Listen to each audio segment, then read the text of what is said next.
When people are upset and they get into threat response, despite our best efforts, we end up saying things that can hurt our careers, Yeah.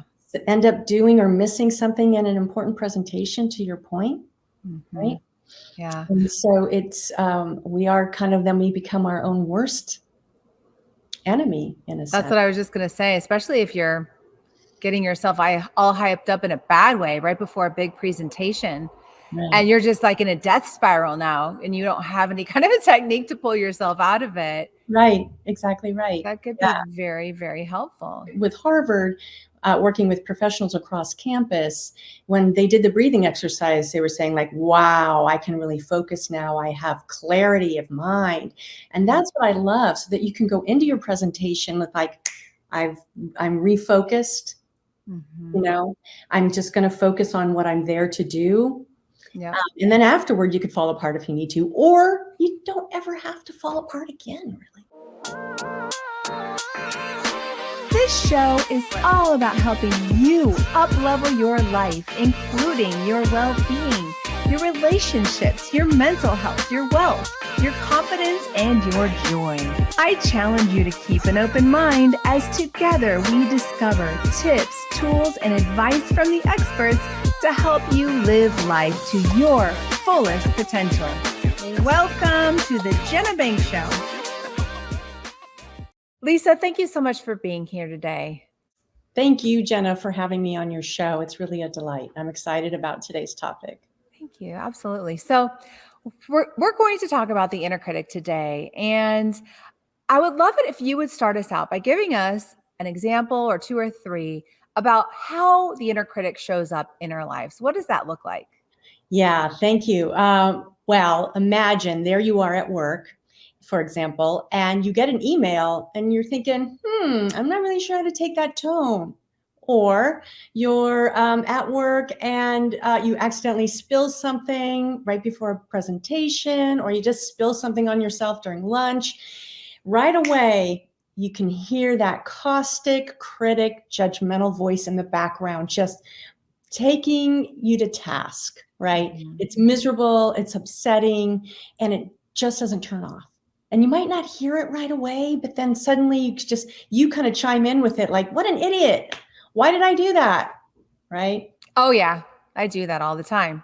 Well, I used to do that all the time, but now I'm aware of it. But yes, it does come up though from time to time, right? That you suck, Jenna, you suck. And it's like, and then you start to agree with it, right? Oh yeah, I do suck.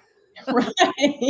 And you add more things. And this is why I suck as well, right? Yeah. I even had a client the other day say, she's going through this process, like, oh, everything was fine. I was getting ready for work. And I found myself getting in the car saying, you know what? You're a loser. And she was scanning the contents of her car, wasn't as clean as she'd like it to be. And she caught herself, right? Yeah, it's those moments. And I think, we think 10,000 thoughts a day, or no, close to 70,000 thoughts a day. Yeah. And some of it is this. Oh, that's terrible. That's absolutely terrible. So the goal of this show, for anybody listening or watching this today, is to do what Lisa's friend did, which is stop yourself, catch yourself, and turn and flip that script and change it. Because hopefully you'll share with us today, I believe that you are, but I know I found for myself a way to catch it and then also develop a much healthier habit of being my own best cheerleader instead of listening to the inner critic. So if you stick with us today, Lisa is going to walk us through the process of going from listening to our inner critic and just going with the flow of that, not even thinking about it, right? Unconsciously, letting this inner critic tell us how terrible we are, and then us believing it, to going, no, I'm catching you saying that, and I am going to flip that script to the point where hopefully that shouldn't even be a huge issue anymore. Right. And with time and practice, it won't be an issue. So that friend is actually a client of mine, and I have 14 weeks. And in 14 weeks, people can actually learn how to unplug, disconnect from that. And I'll explain how that works. Yeah. Lucky us. Thank you so much. That sounds wonderful. So Lisa, if you don't mind backing up just for a quick second, give us a little bit of background on what you do and how you help people. Who do you serve? Sure. Well, I am a consultant and I have a practice consulting in organizations. I bring wellness to work, and I'm also a growth mindset coach, and I write trainings for leaders and also work teams to achieve high performance. So I got my start working with survivors of trauma, both children and adults, also working with law enforcement, FBI, and also having to testify in court sometimes. So working with district attorney's office, and how to keep just the facts of the situation and not allowing our minds to get the better of us, right? So for 17, almost 20 years, I worked with adults and kids, helping them really get down the tools to make sure that they weren't harming themselves even more, right? So to do that, I cast myself into learning about as much neuroscience as I possibly could about trauma and trauma recovery. So that's what brings me here, bringing wellness to the workplace, because if you can work with trauma recovery, you can help people manage distress or embarrassment, burnout. And I bring up embarrassment because it brings up the inner critic, but all of those pieces are also on that continuum of trauma to mild anxiety. Okay, great. So what is the inner critic and exactly how did it get there, Lisa? How did that mean girl get there, right? Yeah. Let's unpack that a little bit. Great question. So it's actually a part of our threat response, believe it or not. So it's wired deep into our lizard brain, the triune brain. It's that middle part of the brain that takes us into fight, flight, freeze, flop, or fawn, as well now. And it's there to make sure we're safe. It actually has a really important function. And one of the reasons why it's so critical is to get our attention.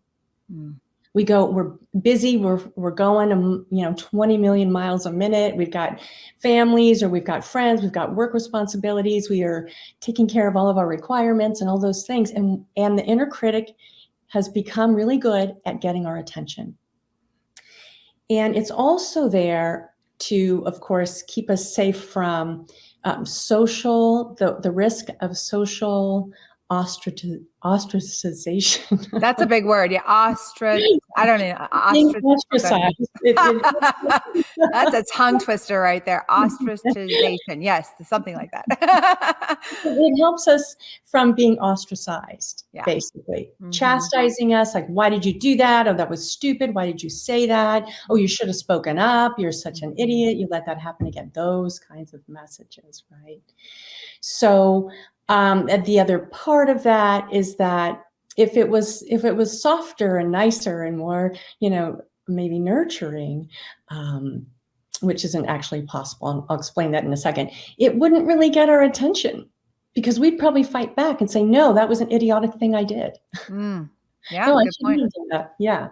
So one of the reasons why the inner critic is so brutal too is that it is, again, in that lizard brain, you shut off your whole prefrontal cortex of your brain, the part of that's the best of your humanity, the part that has all your great training, knowledge, information, joy, all of those fabulous things about us, our highest creativity, like where our genius and our brilliance shines, is all in the prefrontal cortex.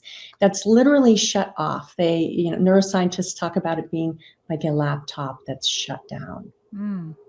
So we don't have access. So it's just that raging, intense, you're either in that primitive state.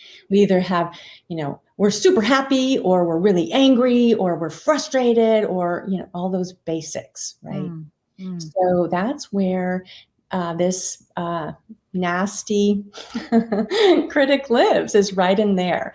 And we get triggered into our threat response repeatedly throughout the day. And it just takes a nanosecond, actually, for all of that great training. So this is why my pet peeve is kind of, all you have to do is just think these nice thoughts all throughout your day, And that's all there is to it. Just remind yourself to do that. And so then we feel like, gosh, I can't even do that. Right. There's a Right. reason why physically the neuroanatomy shuts off that part of our brain that can remember those great statements to say.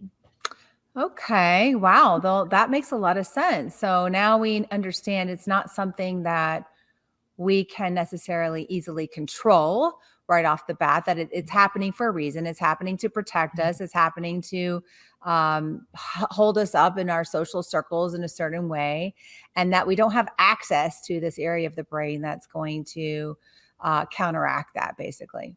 Right. That's Interesting. Interesting. Yeah. Okay. All right. So that's the problem. Is there any more to the problem that that perpetuates it? Well, it sometimes will say things that we've heard. So maybe it takes something that someone said to you once when you were a kid or as a young adult, and it just magnifies the heck out of that. Oh, Right? It's really juicy in there. Like, oh, I'm going to use that again. yeah. Like, oh, yeah. Well, remember, so and so told you in the 5th grade that you're a loser. So That you're a loser. Yeah. you are a loser. Right. You're a loser. Don't forget that. Yeah, I Yeah. can see that. Right. Mhm. Or, like I struggled with math. So my dad was constantly upset with me. So I'm like, oh, I can't do math. Forget it. Just forget it. Right. So, and instead of having, you can have years of therapy to get through it. And that's great too. And then there's also a process that I have to help train people how to locate and understand where that and how that comes up for themselves, and then how to disconnect from it. So we can Okay, get into that. great. Yeah, I would love that. Let's do it. Okay, great. So let's kind of talk about it like a solution. Okay. So first of all, just understanding that the critic is actually part of ourselves that has to work extra hard to get our attention. So if we meet it halfway, such as, oh, I guess it's okay you're here. I understand this way my body works. Okay. So you get that down. And then from there, you can take further steps to helping it work for you. Right. I like that. So you are recognizing that it's there to try and help you. Right. Keep you safe from danger. Right. Mm-hmm. The other thing I want to mention with the wiring, the primitive wiring in that part of our brain sometimes misunderstands and perceives a social threat when there really isn't one. Right. And also based on our histories, sometimes it's excessively looking for, how people are coming across. And so again, we might misjudge. So all of these things will be helpful. So one of the things I want to mention then is we can also take a look at recognizing when it might come up. So there's kind of a cascade of events that happens when it gets going. For instance, I'm at work, as I mentioned earlier, I'm reading an email like, oh, what does that really mean? And how do I apply to that? And maybe I start typing the email and then I think, oh no, that's dumb. Don't hit send, or I already hit send, like, oh no.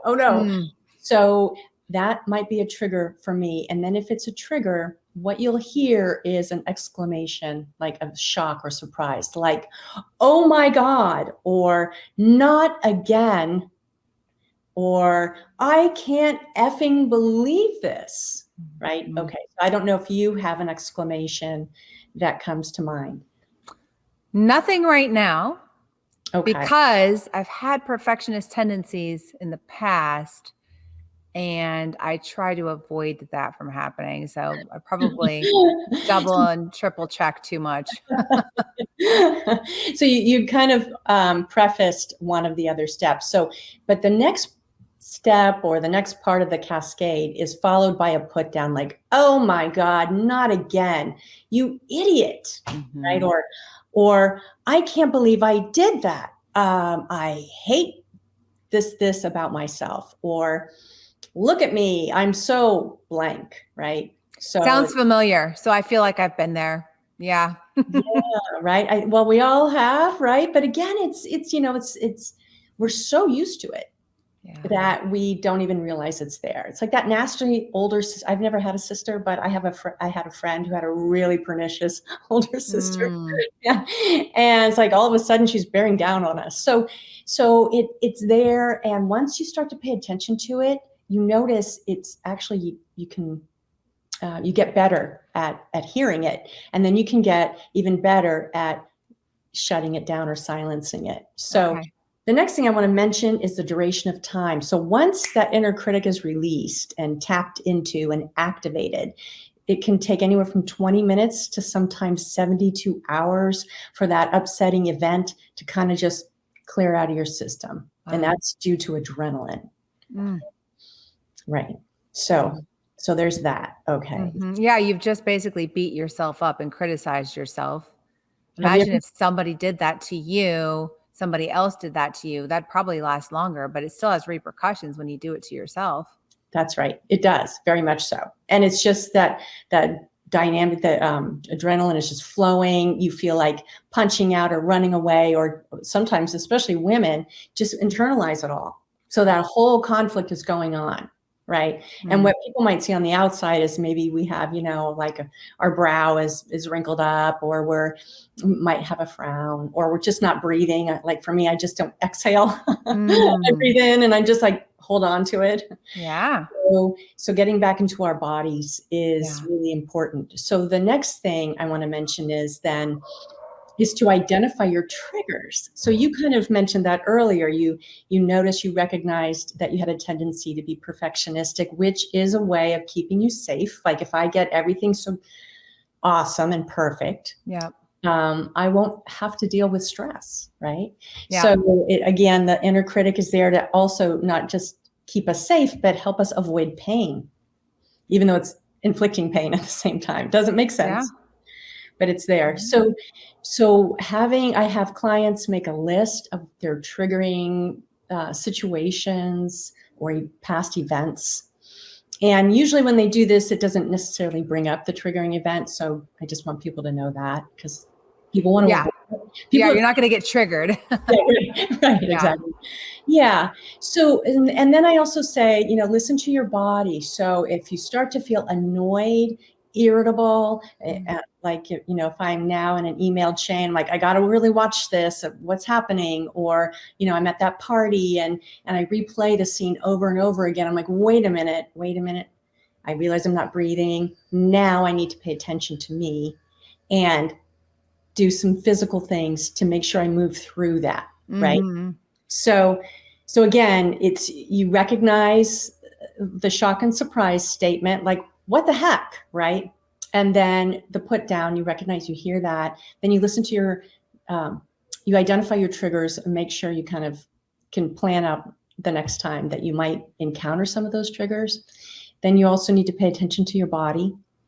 And then what I do then is I take clients through a diaphragmatic breathing exercise that has been known in neuroscience to help shift out of that primitive brain wiring. There's a little teeny area in there before it gets full-blown threat response. And when you can catch it ahead of time, your brain can go back to being calm, default, like regular, normal stuff. That's a good one. Yeah. Are you able to show that to us, what that looks like? I'd love to. Oh, okay. That sounds great. Okay, great. So what you would do is you make sure you're sitting so that your spine is straight, if possible. And then sometimes I have clients put their both feet flat on the floor. If you're sitting cross-legged, your spine is different. So you want to make sure it's nice and straight. And you put your hands on your lap or at your side. And then what you can also do is have your eyes open or have a soft gaze. When you breathe in, it'll be like, imagine the shape of a box. It's not box breathing. But when you breathe in, you would just breathe in through your nose, and we'll do a count of 6. We'll hold for 4. Exhale like through a straw. For 8 to 10. Okay. And then we pause and we start again, and we do this 3 rounds. 3 rounds. Okay. Now, for diaphragmatic breathing, though, the breathing has to go into the diaphragm. It's not shallow breathing. And so if you've ever done swimming, or if you're a runner, or you've played a wind instrument, people can identify with how to get the breath into the diaphragm. So I don't know if you're familiar with any of those things. A little bit. But I understand the diaphragm is this whole area here. It's kind of tucked into the ribs, at the base of the ribs. I see. Gotcha. And it inflates and it kind of moves your ribs out. Yeah. Okay. Like when we were working with kids, we would put like little beanie babies on their stomach to make sure we knew. So if you lay down, you could tell if your abdomen was moving out, Okay. or your shoulders. So that makes sense. Okay. we're doing that. Yeah. Yeah, let's do one round. So maybe we could do one round together, like just the in, the hold, and the out. Would you be okay with that? Sure. Okay. To really get maximum benefit, it's Do the 3. Yeah. 3 or more. Okay, ready? So you would Ready. You would breathe into the count of 6. 1, 2, 3, 4, 5, 6. Hold for 4. 1, 2, 3, 4. Exhale 10.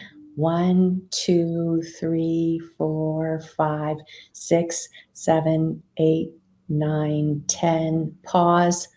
And then you would start again. How long would you pause for? You just pause for a second. Oh, okay. So 4 on the, how many on the end? 6? In on 6, in, hold for 4. 4. Exhale 8 or 10.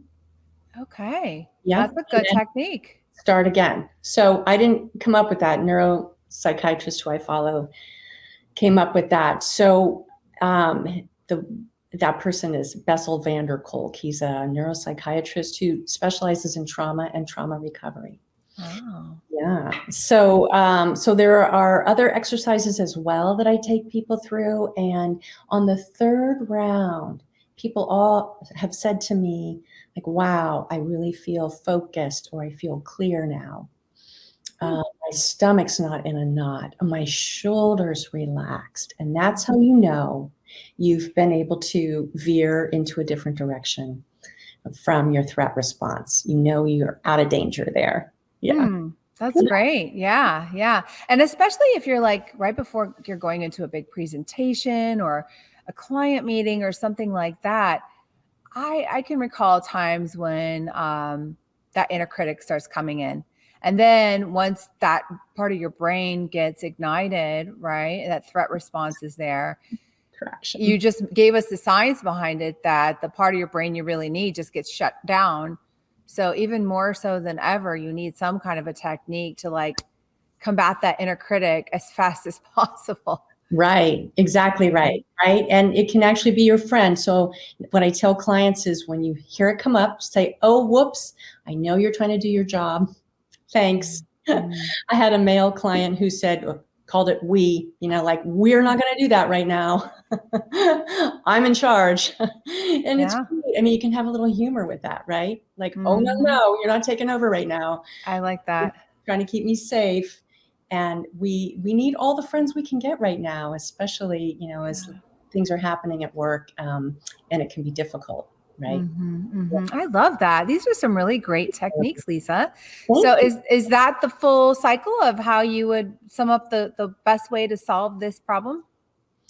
Yeah. And there are, with sustained practice, daily practice, consciously practicing it, sometimes up to 3 times a day or more, and going through your list of triggers and working. As a coach, I take people through this so that they really consciously have it dialed in. And we meet weekly for an hour. And then in habit formation, what you're essentially doing is growing a new neural net pathway for a new habit to be built. And you no longer have that that knee-jerk reaction of, you're going to threat response now. Instead, it's like, oh, wait a minute, I have an option. Let me breathe. And I have other sensory exercises as well, if people are interested to learn about that. And then you can save yourself, essentially. And when people are upset and they get into threat response, despite our best efforts, we end up saying things that can hurt our careers. Yeah. End up doing or missing something in an important presentation, to your point. Right. Yeah. And so it's, we become our own worst enemy in a sense. That's what I was just going to say, especially if you're getting yourself all hyped up in a bad way right before a big presentation. Right. And you're just like in a death spiral now, and you don't have any kind of a technique to pull yourself out of it. Right. Exactly right. That could be very, very helpful. Yeah. I'm sorry. Go ahead. Work with Harvard, working with professionals across campus. When they did the breathing exercise, they were saying like, wow, I can really focus now. I have clarity of mind. And that's what I love, so that you can go into your presentation with like, I'm refocused. Mm-hmm. You know, I'm just going to focus on what I'm there to do. Yeah. And then afterward, you could fall apart if you need to, or you don't ever have to fall apart again, really. Right. That's great. Yeah, I love that so much. So I'll piggyback on what you just said and just add what I found for myself, which is if you can start to find reasons to, because I'm all about self-love, my book's about self-love, find reasons to cheer yourself on and pat yourself on the back throughout the day. Yes. Oddly, I've found that the positive consequence instead of negative consequence, the positive consequence to that habit is that you start, there's probably science behind it. I imagine you're releasing dopamine in the brain every time you pat yourself on the back, which starts forming some new neural connections, neural pathways. And pretty soon your body knows, oh, when I pat myself on the back, this feels good, right? This feels really great. And so, so the more often I do that, the less the inner critic shows up. That's right. Yeah. Because I am looking for ways to pat myself on the back and be proud of myself and feel that good dopamine hit. So my inner critic, I'm not waiting, my inner critic's not waiting around ready to pounce on something. It's like, how can I make myself proud and get that little dopamine hit today? So it's interesting. So you think that there's some science behind that, where if you are embracing your inner cheerleader and are patting yourself on the back, that it keeps the inner critic away to some degree? That's a great question. Yeah, I think so. What I do is evidence-based, and so I do know the research. So for what you're talking about, it sounds like it's definitely high performance oriented, and there's a lot of research on that, where you do make the conscious effort. And that's where also dopamine can get going, is the process to win for that result. So for you, you're saying when we are our own best cheerleader and we actually really feel it. It's not just like, oh, okay, yay. Right. It's like, wow, look at what I did. So that can take a bit of a process, but you're training yourself to look for the wins, right? Mm-hmm. Look for the positive. So that's also considered positivity. And there is more research being done on that, the serotonin and dopamine release. Yes, it's there. I need to do my homework on that and really get the science behind it. But all I know is it works for me and it's fabulous. And I literally will do it all the time. I will literally grab my arm, put my arm around my back and do the actual pat. And I do it quite frequently and it feels really good. Yeah, that's really cool that you're doing that with a physical sensation as well. So that's putting in the sensory. Helps to kind of etch that with a new memory and a new building that neural net pathway. So good job. Thanks. Intuitively doing that. That's great. Definitely was intuitive. So yeah, no, thank you for this, Lisa. Thanks for bringing this here today. And you know, if you would like to, like, how can people get in touch with you if they'd like to learn a little bit more about your services, whether it's bringing what you do into companies or getting some individual coaching from you? Yeah, that would be great. They can contact me on my website is being currently reconfigured, but my email is probably the best way. Okay. Yeah. So. And what is your email? It's Lisa Merriman, Merriman at workswell.info. .info. So Lisa Merriman at workswell.info. And I'll go ahead and provide a link to that in the show notes. Okay. So go ahead and look for that as well. Anyone watching this or listening right now, you can go ahead and just go to those show notes and I'll make sure that email is there as well. And you know what? I can also provide a link to your LinkedIn profile as well, Lisa. So yeah. That's in my material. That'd be great. Actually, it's .com. I made a boo-boo. It's .com. Okay. So I'll get it and I'll make sure I include the right link in the show notes for everybody. Great. Yeah, definitely. Well, thank you so much, Lisa. This has been really insightful. And yeah, I think that I'm going to start practicing this myself. I didn't have a technique before, but I could see this coming in really handy in my day-to-day. So thank you for that.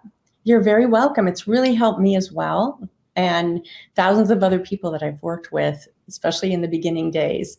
So wonderful. Thank you so much for the opportunity to share this information, because I really want people to feel like they have their wellness in hand, right? That they can provide for themselves and empower themselves. So thank you for helping me get that message out. Absolutely. You are so welcome, Lisa. Thanks, Jenna.